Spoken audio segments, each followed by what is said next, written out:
The wagon wheels groaned as they rolled into the dusty frontier town, cutting long, tired tracks through the dry earth.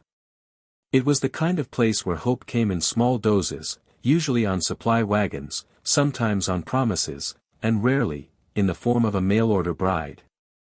By the time the wagon stopped in front of the general store, a small crowd had already gathered.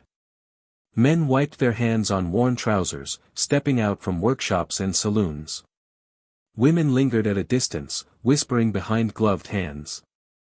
Everyone had heard about her, the new bride arriving from back east. A fresh start. A new beginning. At least, that's what they expected. The driver climbed down first, stretching his back with a grunt. He glanced at the wagon behind him, his expression uneasy, like a man unsure whether to open a door or leave it shut forever. "Well," someone called. "Let's see her." A few chuckles followed. Anticipation rippled through the group. But the driver didn't smile. Instead, he walked slowly to the back of the wagon and unlatched it. The wooden door creaked open, revealing only shadows at first. Then, gradually, a shape shifted inside. A woman. She didn't step out. She didn't even move properly. For a moment, nothing happened. The crowd leaned forward, confused. "Is she shy?" another man joked. But then, she tried. A trembling hand appeared first, gripping the edge of the wagon. It was small, pale, and bruised. Not the kind of bruise you get from a fall. Darker. Deeper. Like something repeated. A murmur passed through the crowd. Slowly, painfully, she pulled herself forward. Her dress, once meant to be modest and pretty, hung in torn folds around her body. Dust clung to the fabric. One sleeve had slipped off her shoulder, revealing more marks, purple, yellow, fading into each other like a map of suffering. She tried to stand. Her legs gave out instantly. Her body crumpled from the wagon, hitting the ground harder than anyone expected. A gasp escaped from somewhere in the crowd, but no one moved to help. She didn't cry out. That was the unsettling part. Instead, she lay there for a second, stunned, then began to push herself up again, slowly, stubbornly. Like someone used to falling, and used to getting back up alone. The man who had ordered her stepped forward at last. He had been waiting near the front, arms crossed, face set with expectation. But as he approached and got a clear look at her, that expectation curdled into something else. Disappointment. Then irritation. "This is her?" he asked, glancing at the driver like he'd been cheated. The driver didn't answer. The woman looked up, her eyes wide but distant, as if she were bracing for something worse than what had already happened. "She can't even stand," the man muttered. "What am I supposed to do with that?" A few men shifted uncomfortably. One laughed, but it was forced. "She ain't what you paid for," someone added under their breath. The woman flinched at the sound of voices. Her fingers dug into the dirt as she tried once more to rise. Her arms trembled violently beneath her weight. But still, she tried. "I'm not taking her," the man said flatly, stepping back. "I didn't send for this." The words landed harder than her fall. No one argued. No one defended her. Instead, the crowd began to pull away, like whatever she carried, pain, trouble, shame, might spread if they stood too close. "Leave her," another voice suggested. "She'll figure something out." Or she wouldn't. The woman's strength finally gave out. She collapsed again, this time not even attempting to get up right away. Her breathing was shallow, uneven. One hand pressed weakly against her ribs as if even that small movement hurt. Still, she didn't beg. Didn't plead. She just endured. At the far edge of the crowd, where the dust met the open desert, someone had been watching the entire time. He hadn't laughed. Hadn't spoken. A tall figure stood apart from the others, a shirtless, muscular Apache warrior, his skin sun-warmed and marked with the quiet strength of survival. Long black hair fell past his shoulders, beads and small pieces of tribal jewelry catching faint glints of light. His presence alone kept a subtle distance between him and the townspeople. But it wasn't his appearance that held weight. It was his stillness. While others saw inconvenience, weakness, something unwanted, he saw everything they refused to see. The way her body curled slightly inward, protecting itself even in stillness. The way she didn't cry out, as if she had learned long ago that no one would come. The way she kept trying to stand, even when her body clearly couldn't. Something in his gaze shifted. Not pity. Recognition. The crowd had already begun to disperse, losing interest now that there was no beauty to admire, no easy story to tell. But as the woman dragged in a breath and tried, one last time, to move, the Apache warrior stepped forward. Not quickly. Not dramatically. Just one step. And in that quiet motion, something changed. Because for the first time since the wagon arrived, someone was finally coming toward her. The dust hadn't even settled from her fall when the mood of the crowd shifted. Interest was gone. In its place came something colder, impatience. A few men lingered, not out of concern, but curiosity. The kind that looked for trouble, or worse, opportunity. One of them stepped forward, nudging the toe of his boot near the woman's arm as if testing whether she was even conscious. "She alive?" he muttered. Another man crouched slightly, squinting. "Alive enough," he said. "But not much use, I'd say." A low chuckle passed between them. The woman heard it. Her fingers tightened weakly into the dirt. Every sound seemed to make her smaller, as if she could disappear if she just stayed still enough. Then a rough hand reached down and grabbed her wrist. She flinched instantly. Not from surprise, but from memory. "Come on," the man said, pulling her arm. "Can't just leave you here in the middle of the road. Someone's gotta decide what to do with you." His grip wasn't gentle. Her body dragged slightly against the ground as he tried to pull her up. A soft, broken sound escaped her lips, not quite a cry, but close. No one stepped in. A few watched. A few turned away. And then, a voice cut through the air. Calm. Low. Unshakable. "Don't touch her." The words weren't loud, but they carried. The man froze. So did everyone else. Slowly, he turned his head toward the sound, and immediately let go of her wrist. The Apache warrior stood a few steps away now, no longer at the edge of the crowd. The distance between him and the woman had closed, but he hadn't rushed. His posture was steady, his expression unreadable, his dark eyes locked on the man who had grabbed her. There was no shouting. No threat spoken aloud. But something in his presence made the air feel heavier. "You got a problem?" the man asked, trying to recover his confidence, though his voice had already lost some of its edge. The Apache didn't answer right away. He stepped forward once more, placing himself between the woman and the others. Not aggressively, just enough to make it clear where he stood. His gaze flicked briefly down to her. She had gone still again, her arm curled protectively toward her body where it had been grabbed. Her breathing was uneven. Her eyes, half open, watched everything with quiet fear.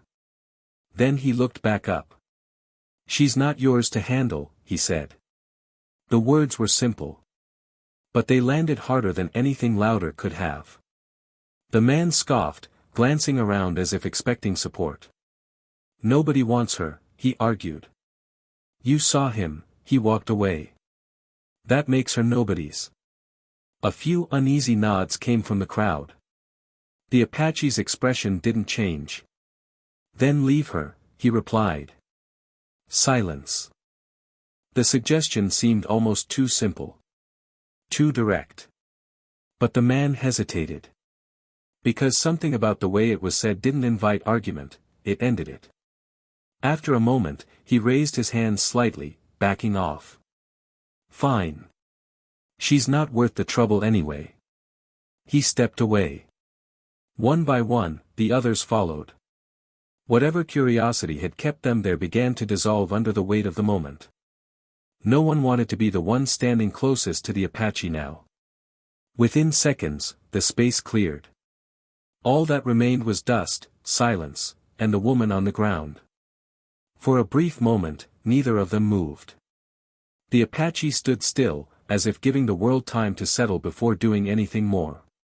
Then, slowly, he lowered himself to one knee beside her. The movement was careful. Measured. He didn't reach for her immediately. Instead, he took off the woven blanket draped over his shoulder and placed it gently across her body, covering the torn fabric of her dress, shielding her from the open stares that had only just disappeared. The sudden warmth made her flinch.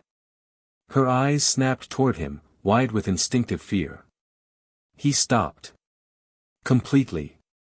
Even his breathing seemed to slow, as if he understood that one wrong movement could send her deeper into that fear. "You're safe," he said quietly. She stared at him. The words didn't make sense to her, not yet. Safe wasn't something she recognized anymore. Still, his voice held no pressure. No demand. Just, certainty. Carefully, he shifted his position, making sure she could see every movement. When he finally reached out, it wasn't to grab, but to support. One arm slid gently beneath her shoulders.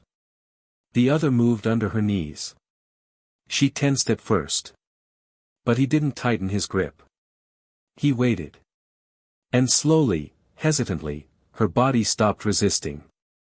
With controlled strength, he lifted her from the ground. To the crowd, it might have looked effortless. But up close, it was deliberate. Every movement adjusted to avoid causing her pain. Every step grounded, steady. She didn't speak. Didn't struggle. For the first time since the wagon arrived, she didn't try to push herself away. Her head rested weakly against his chest, her breath shallow but steadying. Around them, a few townspeople still watched from a distance. No one laughed now. No one spoke. Because what they were witnessing wasn't what they expected. It wasn't ownership. It wasn't control. It was something unfamiliar. Respect. The Apache turned away from the town without another word. No announcement. No explanation. Just action. And as he carried her toward the open desert, leaving behind the place that had already discarded her, a quiet realization settled over those who remained. The woman they had called worthless had just been chosen. The desert swallowed the sounds of the town behind them. For hours, the Apache warrior rode beneath the fading sun, his horse moving steadily across the open land. The woman rested against him, barely awake, her body exhausted from days of fear and pain. She expected questions. She expected anger. She expected him to demand answers about who she was, where she came from, and why she had arrived in such a condition. But he asked nothing. Not once. That confused her more than anything. People always wanted something from her. A favor. A promise. A reason. A debt to repay.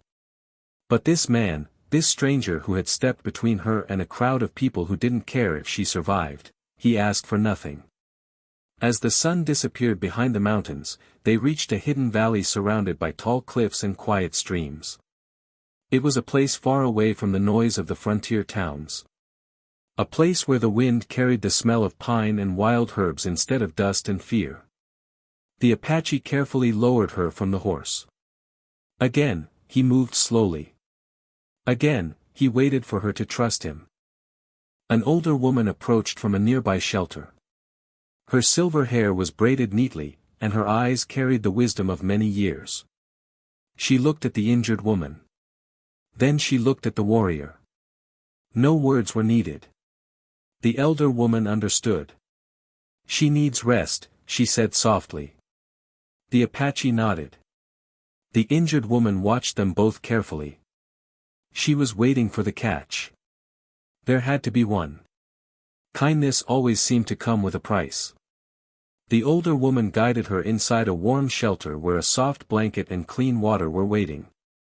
The woman sat quietly, her hands trembling as she looked around. Everything felt strange. Too peaceful. Too gentle. She had forgotten what that felt like. The elder woman cleaned her wounds and prepared herbs to ease her pain. Each time the woman tensed, expecting rough treatment, the elder simply said, "Here, you are not something to be broken." The word struck deeper than the medicine. Because somewhere along the way, the woman had started believing she was exactly that. Something broken. Something unwanted. Something others could throw away. Outside the shelter, the Apache warrior sat near the fire. He did not enter. He did not ask to see her. He did not claim that he had saved her and deserved something in return. He simply stayed nearby. Guarding. Waiting. The first night was the hardest. The woman woke suddenly from a nightmare, her heart racing. For a moment, she didn't know where she was. She expected the same cold walls, the same angry voices, the same footsteps approaching with cruelty. But instead, she heard something else. A quiet fire. The sound of the wind. And a calm voice outside. "You are safe." She froze. The Apache was sitting outside the entrance. He hadn't come inside. He hadn't crossed the boundary. He had only spoken enough for her to know she wasn't alone. Slowly, she lay back down. For the first time in a long time, she slept. Days passed. Her body began to heal. The bruises faded. Her strength slowly returned. But the wounds nobody could see remained. She watched the Apache from a distance. He was unlike anyone she had ever known. He hunted only what was needed. He helped the elders. He repaired tools. He listened more than he spoke. The people around him respected him, not because they feared him, but because they trusted him. One afternoon, she saw him give his own portion of food to a child who had been hungry. She stared quietly. "You always give away what you have," she said. The Apache looked toward her. For a moment, surprise crossed his face. Perhaps because it was the first time she had spoken to him willingly. Then he answered. "Having less does not mean having nothing." She looked down. Those words stayed with her. Because she had spent so long believing she had nothing left. No family. No future. No value. One evening, as the sky turned orange over the mountains, she finally gathered enough courage to ask the question that had been burning inside her. "Why did you help me?" The Apache sat beside the fire, sharpening a small blade. He stopped and looked into the flames. For a long moment, he said nothing. Then he answered. "Because everyone else looked away." Her eyes filled with tears. Not because the answer was complicated. But because it was simple. He helped her because she needed help. Not because she was beautiful. Not because she could offer him something. Not because he expected anything. Just because she was a human being who had been suffering. That night, she realized something she hadn't felt in years. Maybe she wasn't invisible. Maybe she wasn't worthless. Maybe the world had simply failed to see her. But this man had. And slowly, quietly, beneath the desert stars. A woman who had arrived broken began to believe she could become whole again. The days in the valley changed something inside her. Not all at once. Healing rarely happened like a miracle from a storybook. There were still mornings when she woke up frightened, forgetting where she was. There were still moments when a sudden sound made her body tense before her mind could remind her that she was safe. But little by little, the fear began to loosen its grip. She learned the rhythm of this new place. The sound of water flowing through the valley. The crackling of the evening fire. The quiet footsteps of people who never rushed her. And most of all, she learned the silence of the Apache warrior. At first, she had mistaken his silence for coldness. Now she understood. He wasn't ignoring her. He was giving her room to breathe. Every day, he treated her with the same patience. He left food near her shelter without expecting thanks. He brought medicine without asking questions. When she struggled to walk, he offered his hand, but never forced her to take it. That was what confused her the most. A man with so much strength had chosen not to use it against her. One evening, as the sun painted the mountains gold, she sat near the fire with the elder woman who had cared for her wounds. The elder watched her carefully. "You carry heavy memories," she said. The woman lowered her eyes. For a long moment, she said nothing. She had spent so long hiding the truth that the words felt trapped inside her. "I thought if I never spoke about it," she whispered, "maybe it would become less real." The elder placed another piece of wood into the fire. "Pain grows in darkness," she replied. "Sometimes it becomes smaller when someone finally hears it." The woman looked toward the entrance of the shelter. The Apache warrior was outside, repairing a saddle strap. He wasn't listening. He wasn't waiting for her confession. And somehow, that made it easier. Because she knew he wouldn't judge her. So, for the first time, she began to speak. She told them about the life she had left behind. About the promises that were made to her. About the people who claimed they were helping her, only to use her desperation against her. She told them how she had been treated like an object instead of a person. How every time she tried to fight back, she was reminded that no one would believe her. Her voice shook. "I thought when I arrived here, things would finally change," she said. She swallowed hard. "But I was wrong." The elder woman reached for her hand. "You survived." The woman shook her head, tears gathering in her eyes. "I don't feel strong." The elder squeezed her fingers gently. "Strength is not never falling. Strength is rising when the world has given you every reason to stay down." Those words stayed with her. Later that night, she found the Apache sitting alone beneath the stars. For a moment, she almost turned away. But then she remembered something.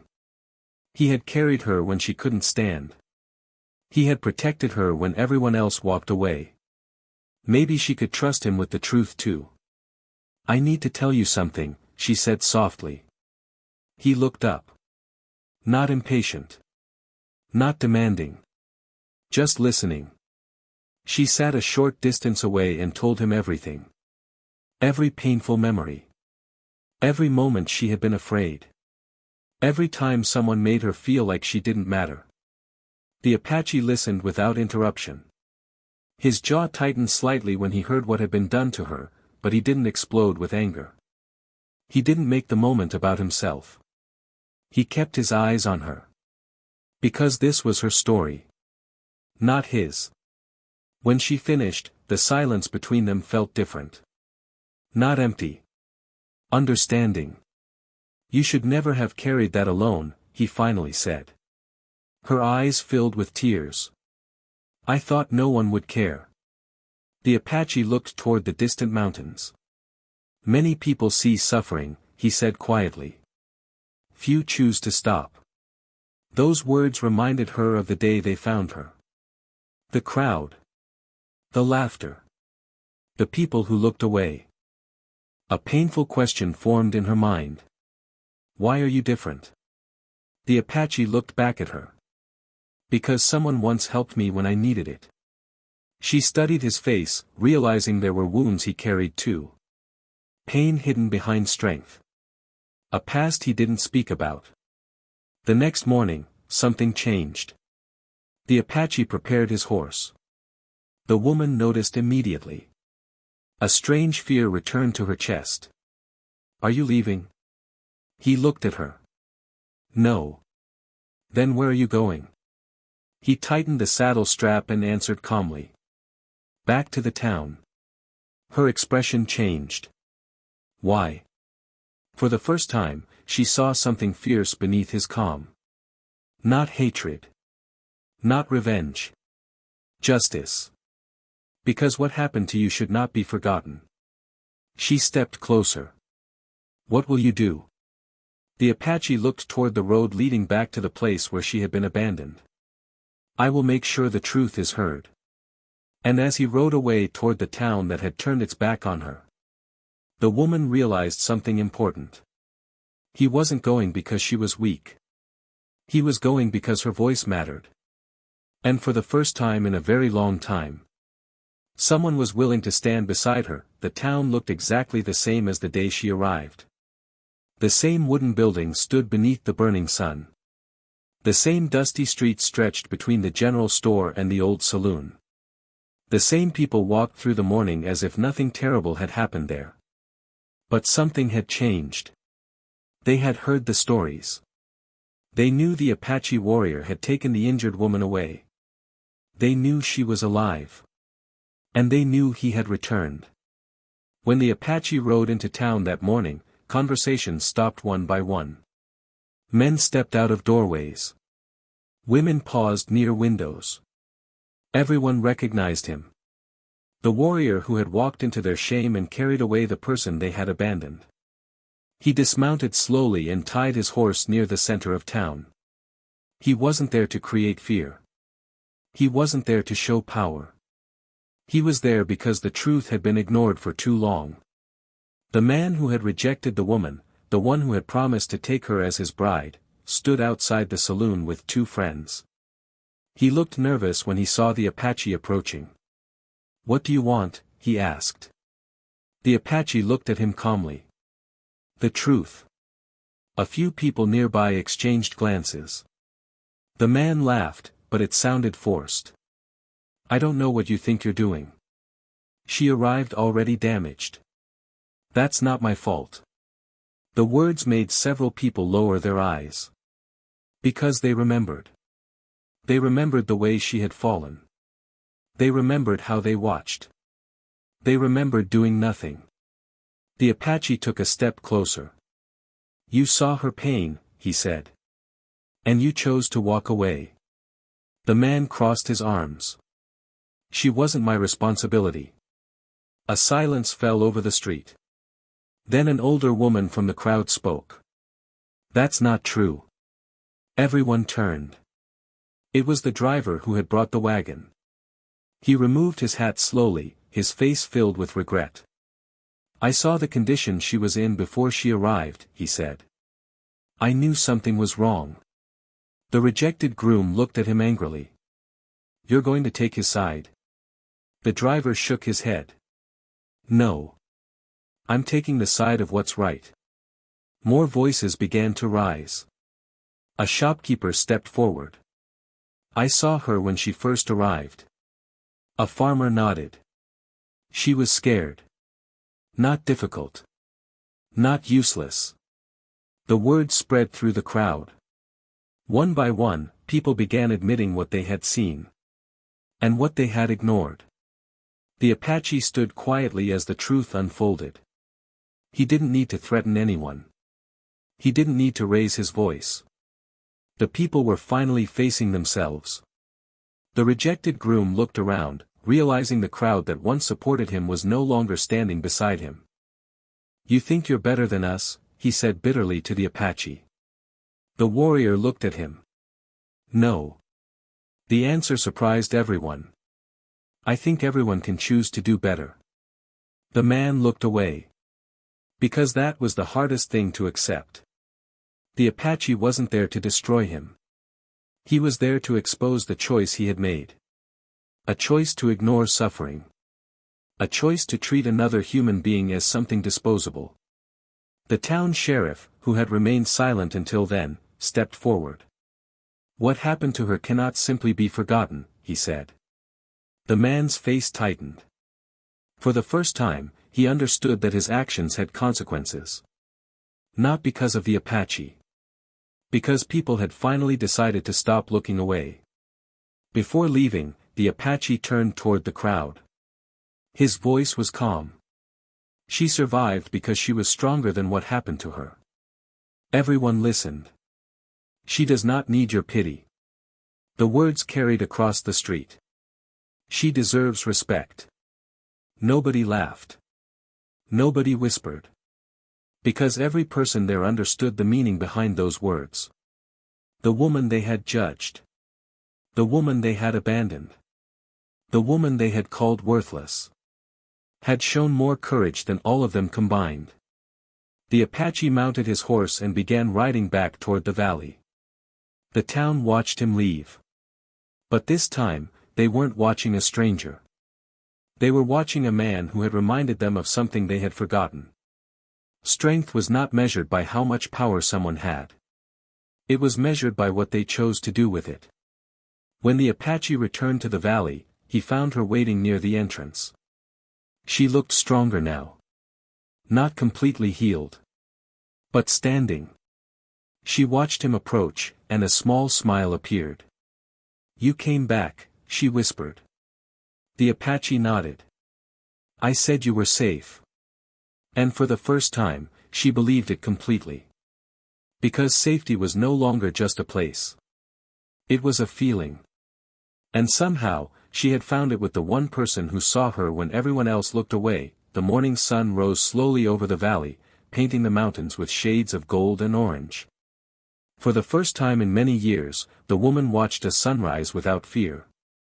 She stood near the river, her hands wrapped around a small cup of warm tea, feeling the cool breeze against her face. The same woman who had arrived in the frontier town unable to stand was now standing on her own. Her body had healed. But more importantly, her spirit had begun to heal too. The scars were still there. The memories had not disappeared overnight. Some nights were still difficult. Some moments still brought back the fear she had carried for so long. But those memories no longer controlled her. She had learned something important. Surviving what happened to her did not make her weak. It proved how strong she had always been. Behind her, she heard footsteps. She didn't turn around immediately. She already knew who it was. The Apache warrior approached quietly, carrying a bundle of gathered herbs. He had always moved the same way, calmly, without trying to announce his presence. "You should rest," he said. She smiled slightly. "You always say that. Because you always do too much." A small laugh escaped her. It was the first time he had heard it. And for a moment, he simply looked at her. Not because he was surprised by her beauty. Not because she had changed into someone new. But because he remembered the woman who had arrived broken and afraid. And he saw the woman standing before him now. Stronger. Braver. Alive. "I used to think my life was over," she said quietly. The Apache looked toward the mountains. Many people believe the end of one road is the end of everything. She looked at him. "But it isn't." He shook his head. "No. Sometimes it is where a new road begins." His words stayed with her. Because that was exactly what this place had become. A beginning. Over the following weeks, she became part of the community. She learned the plants that grew in the valley. She helped prepare meals. She worked beside the women and listened to their stories.